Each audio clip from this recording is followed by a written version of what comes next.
5번입니다. 15번부터는 주택정책에 관련된 내용을 공부하려고 합니다. 주택정책은 크게 3개의 정책이 있는데, 첫 번째는 임대료 규제 정책, 두 번째는 보조금 정책, 세 번째는 공공임대주택 정책이 있는데, 대략 한 문제 정도 출제가 되고, 그 중에서 가장 중요한 것이 임대료 규제 정책이에요. 그런데 임대료 규제 정책하고 분양가 상한제 제도하고 경제적 효과가 똑같아요. 그래서 우리 같은 의미로 우리가 지문을 풀어가면 되겠는데, 임대료 규제는요, 정부가 시장을 개입해갖고 일정 수준 이상으로 임대료를 규제했다 이 말이에요. 올라가는 걸 못 올라가게 막는 거기 때문에 임대료 상한선이다 이렇게 말할 수 있어요. 그런데 이거 분양가 상한제하고 똑같다고 그랬죠. 분양가라는 것은 일반적으로 아파트의 분양가는 택지 가격에다가 건축비를 합친 것을 분양가라고 말할 수 있어요. 그런데 이렇게 택지 가격에다가 건축비를 합쳐갖고 아파트를 분양할 때 현실적으로 보면은 수요 공급에서 비교를 해보면은 부동산은 항상 공급이 문제라고 그랬죠. 특히 아파트를 만드는데 필요한 땅, 그리고 건축비의 상승 등으로 인해 갖고 뿐만 아니라 건설 기간들이 있어서 말하자면 공급이 제때 만들어질 수가 없어요. 그런데 수요가 많으면 가격이 올라가는 것이 일반적이었어요. 그래서 우리는 시장에서는 수요 공급을 통해서 아파트를 분양한다든가 임대료를 거래할 때 수요 공급으로 만나는 이 균형점이라고 하지 않습니까? 이렇게 우리가 거래가 이루어지는데 이 가격이 너무 높다는 거예요. 그래서 우리 서민들이, 일반인들이 아파트를 장만하는데 부담을 느낀다. 그래서 가격 안정을 목적으로 한다. 그러니까 분양가가 올라가는 걸 조금 안정시키자. 그 다음에 임대료가 올라가는 것을 안정시키자 하기 때문에 시장에서 형성된 가격이 너무 높기 때문에 그 높은 가격을 못 올라가게 막는 것을 우리는 최고 가격제 이렇게 이야기합니다. 그러니까 정부가 최고 가격을 지정을 했다 이 말이에요. 올라가지 못하게 막는 거. 분양가 상한제라든가 임대료 규제는 최고 가격제다. 우리가 이 반대되는 개념으로 내려가는 것을 못 내려가게 하는 임금이 있잖아요. 우리 최저임금제. 그러니까 최저임금제는 임금이 내려가는 것을 최저임금을 정해서 일정 수준 이하로 떨어지지 못하게 하는 것은 최저임금이고, 분양가라든가 임대료 규제는 올라가는 것을 더 이상 올라가지 못하게 막는 것으로 최고 가격제다 이렇게 말할 수 있어요. 그래서 주변 시세보다 정부가 이제 분양가 상한제를 적용해서 분양가를 분양을 하면은 낮게 규제를 한다라는 거죠. 그러니까 분양가 상한제, 임대료 규제는 균형 가격보다 낮게 하는 거죠.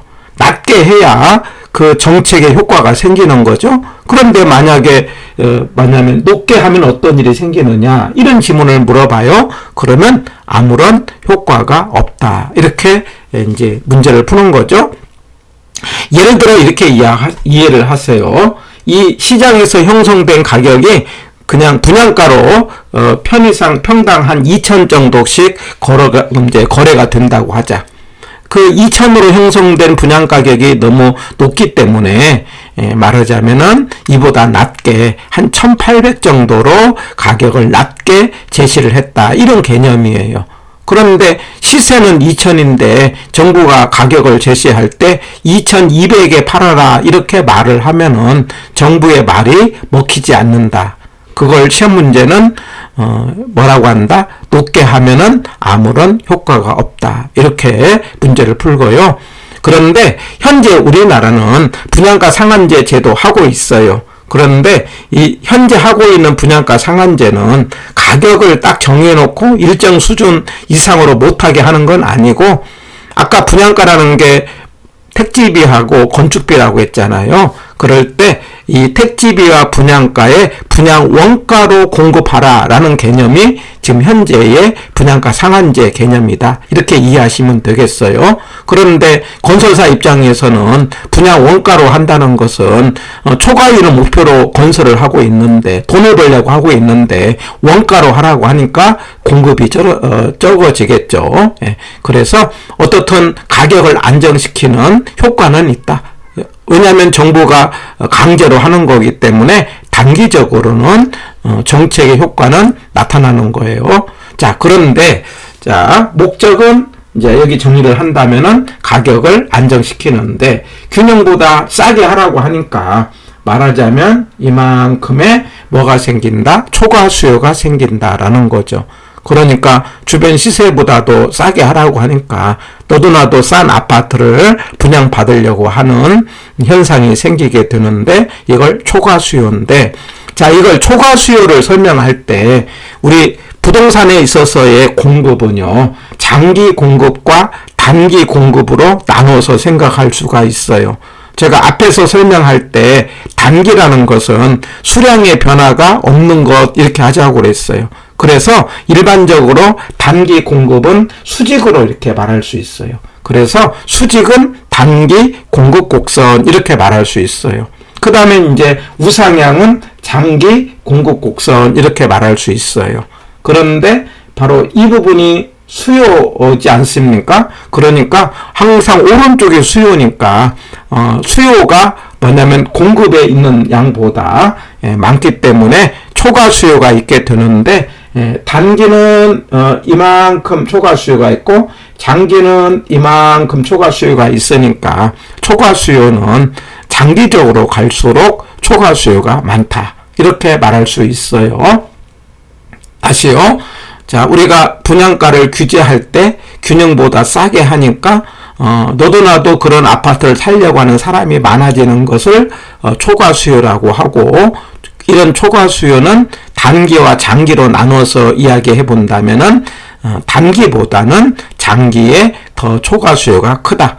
이걸 탄력과 비탄력으로 나눠서 생각한다면, 결혼해서 단기는 비탄력, 완전 비탄력이라고 하자고 그랬죠. 그리고 장기는 탄력이라고 하자고 그랬어요. 그렇기 때문에 탄력적일수록 초과 수요가 더 크다, 이렇게 말할 수가 있다는 거예요. 그런데 이런 그 분양가 상한제가 임대료 규제로 와서는요, 소득의 재분배 효과가 있다, 이렇게 말할 수 있어요. 이 소득의 재분배라는 말은 한쪽은 손해보게 만들고 다른 쪽은 이득보게 만드는 거예요. 그래서 편하게 이해할 때 부자 거 뺏어다가 서민 준다, 이런 개념으로 소득의 재분배 개념을 이해를 해주세요. 그러면 이제 임대료를 규제하면 쉽게 생각하면 월세가 올라가는 걸 더 이상 올라가지 못하게 막는다, 이런 개념이 임대료 규제잖아요. 그러면 주인들 입장에서는 더 월세를 높게 받을 수 있는데 못 올라가게 막았기 때문에 주인을 손해보게 만들고 세입자를 이익보게 만드는 거죠. 그래서 이렇게 한쪽을 손해보게 하고 다른 쪽을 이득보게 하는 개념을 소득의 재분배인데, 임대료 규제는 소득의 재분배인데, 그런 소득의 재분배는요, 공급이 비탄력적일수록, 이게 공급이 비탄력이라는 건 물량이 적다는 거죠. 비탄력이라는 건 수량 변화가 적다. 물량이 적으면 그만큼 가격이 많이 올라가지 않겠습니까? 그런데 많이 올라가는 걸 정부가 막았기 때문에 소득의 재분배 효과는 공급이 비탄력적일수록 커지면서, 그 다음에 초과 수요는 수량을 따지는 거니까 탄력적일수록 초과 수요가 더 크고, 그 탄력적이라는 것은 장기적으로 초과 수요가 더 크다, 이렇게 정리하시면 되겠어요. 이게 분양가 상한제 내지는 임대료 규제 정책인데, 이게 항상 정부의 정책이라는 것은 강제로 하는 거니까 문제점이 있죠. 그런데 그 대표적인 문제점이 질이 떨어진다. 싸게 만들려고 하는 거니까 좋은 아파트를 만드는데 장애가 있다. 그리고 질이 떨어지고요. 그 다음에 아까 이야기했던 것처럼 지금 상한제 하고 있는데 지금 상한제는 택지비와 그 다음에 건축비를 포함한 분양 원가로 공개하라고 하니까 공급을 안 하려고 한다. 공급이 줄어든다 이거죠. 공급이 줄어들면은 물량이 적어져서 집을 이사 가는데 주거 이동이 어렵다. 그리고 항상 공급이 적고 수요가 많은 곳에서는요, 항상 암표라는 게 있지 않습니까? 항상 수요 공급에서 공급이 적고 수요가 많은 곳에서는 이중 가격, 그러니까 이걸 암시장 가격이라고 하죠. 말하자면 정부가 정한 규제 가격과 그 다음에 암표 가격은요, 바로 이제 여기 공급에서 쭉 올라가는 이 가격이 암표 가격이 되는데 바로 이런 시장에서 이중 가격이 형성되는 문제점이 있다. 이런 식으로 정리를 하고요. 바로 이 암표 가격을 계산하는 문제 같은 것은 우리 시험에서는 나오는 건 아니니까 참고로 기억을 해 보시기 바랍니다. 자, 이 정도가 분양가 상한제 내지는 임대료 규제 정책의 내용이에요. 내용이 단순하니까 짤막하게 정리하시면 돼요. 균형보다 낮게 했다. 낮게 하니까 최고 가격제다.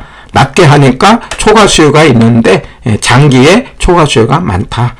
그리고 최고 가격제인데 높게 하면은 아무런 효과가 없다. 그래서 싸게 하라고 하니까 질이 떨어지고 그 다음에 공급이 줄어든다. 주거 이동도 어렵다. 그래서 우리가 느낄 때 화살표를 밑으로 낮게 질도 떨어져 가격도 안정시켜 그 다음에 공급도 줄어들어 이런 식으로 낮게 이해를 하시면 되겠어요. 자, 19번에 보면은 이제 보조 정책이에요. 정부가 보조를 한다는 것은 우리가 근보세행 해갖고 간접 개입이다 이렇게 말할 수 있죠. 그런데 보조가 이제 공급 쪽에 보조, 수요 쪽에 보조가 있는데 지금의 그 보조는요 거의 수요 쪽의 보조입니다. 그래서 보조 방법이 집세 보조, 집세로만 쓰도록 했다. 소득 보조, 현금처럼 쓰도록 했다. 이런 말인데 현실적으로 정부의 정책은 집세 보조가 정책의 효과가 크다.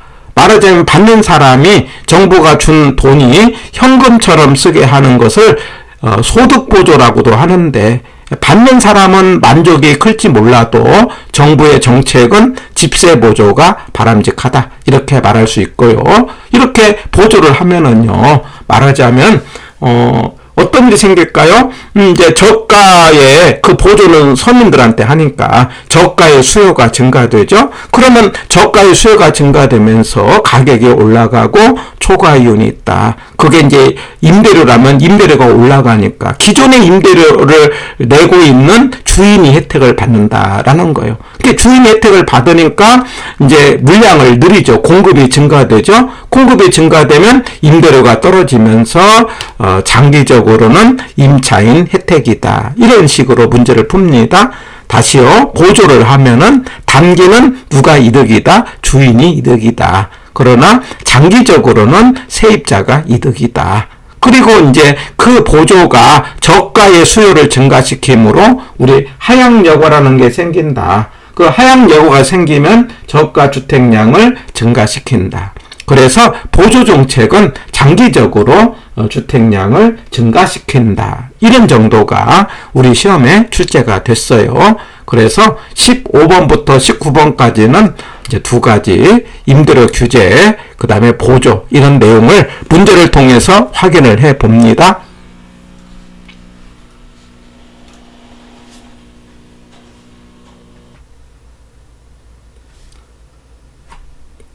(7번입니다) 틀린 거 됐네요. 1.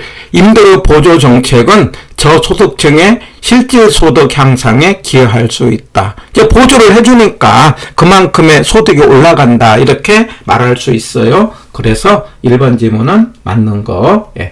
2번. 임대료 상한을 규제 가격 이하로 규제하면 공급 과잉 현상이 초래한다. 이거 틀렸죠? 균형보다 낮게 한다고 그랬죠? 낮게 하면은 공급 과잉입니까? 아니면 초과 수요입니까? 초과 수요죠? 초과 수요. 그래서 2번이 틀리고 정답은 2번이 되겠네요. 3번. 보조정책은 장기적으로 임대주택의 공급을 증가시킨다. 이 지문. 그러니까 보조는 이제 정부가 보조를 함으로 수요가 증가되고 가격이 올라가고 그래서 공급을 증가시킨다. 예, 이런 식으로 보조정책은 장기적으로 주택 공급의 증가, 임대주택의 증가. 맞습니다. 4번. 규제 임대료가 균형보다 낮아야 주거비 부담 효과를 완화를 기대할 수 있다. 맞습니다. 높게 하면은 아무런 효과가 없다. 이렇게 하자고 그랬죠. 예, 그 다음에 5번에 규제는요, 임대인이 일정 수준 이상의 임대료를 임차인에게 부담시킬 수 없도록 하는 제도다. 예, 맞습니다. 해서 7번의 정답은 2번. 그 다음에 8번입니다. 자, 상한제. 그 상한제나 임대료 규제나 경제적 효과는 똑같다. 이 말이에요. 1번. 주택법령상 상한제는 분양가격은 택지비와 건축비다. 이렇게 정리하고 있어요. 맞는 지문. 2번. 도입 배경은 가격 안정이라고 하자고 그랬죠? 그래서 신규 주택 구입의 부담을 경감시키기 위해서다. 예, 맞습니다. 3번. 현재 정부가 시행 중이다. 지금 하고 있어요. 예. 그래서 지금 상한제 적용을 받고 있다. 예. 그 다음에 4번. 신규 분양주택의 공급의 위축과 질이 하락하는 문제점이 일어날 수 있다. 예, 맞습니다. 그 다음에 5번. 주택법령상 사업주체가 일반인에게 공급하는 공동주택 중 공공택지에서 공급하는 도시형 생활주택. 자, 이 지문은 하나 체크를 합니다. 도시형 생활주택은 상한제 적용을 안 하고 있어요. 이건 제도에서요. 그래서 지금 정답은 5번이 되겠습니다. 도시형 생활주택은 분양가 규제 적용을 받고 있지 않다. 이렇게 정리하고 8번의 정답은 5번입니다.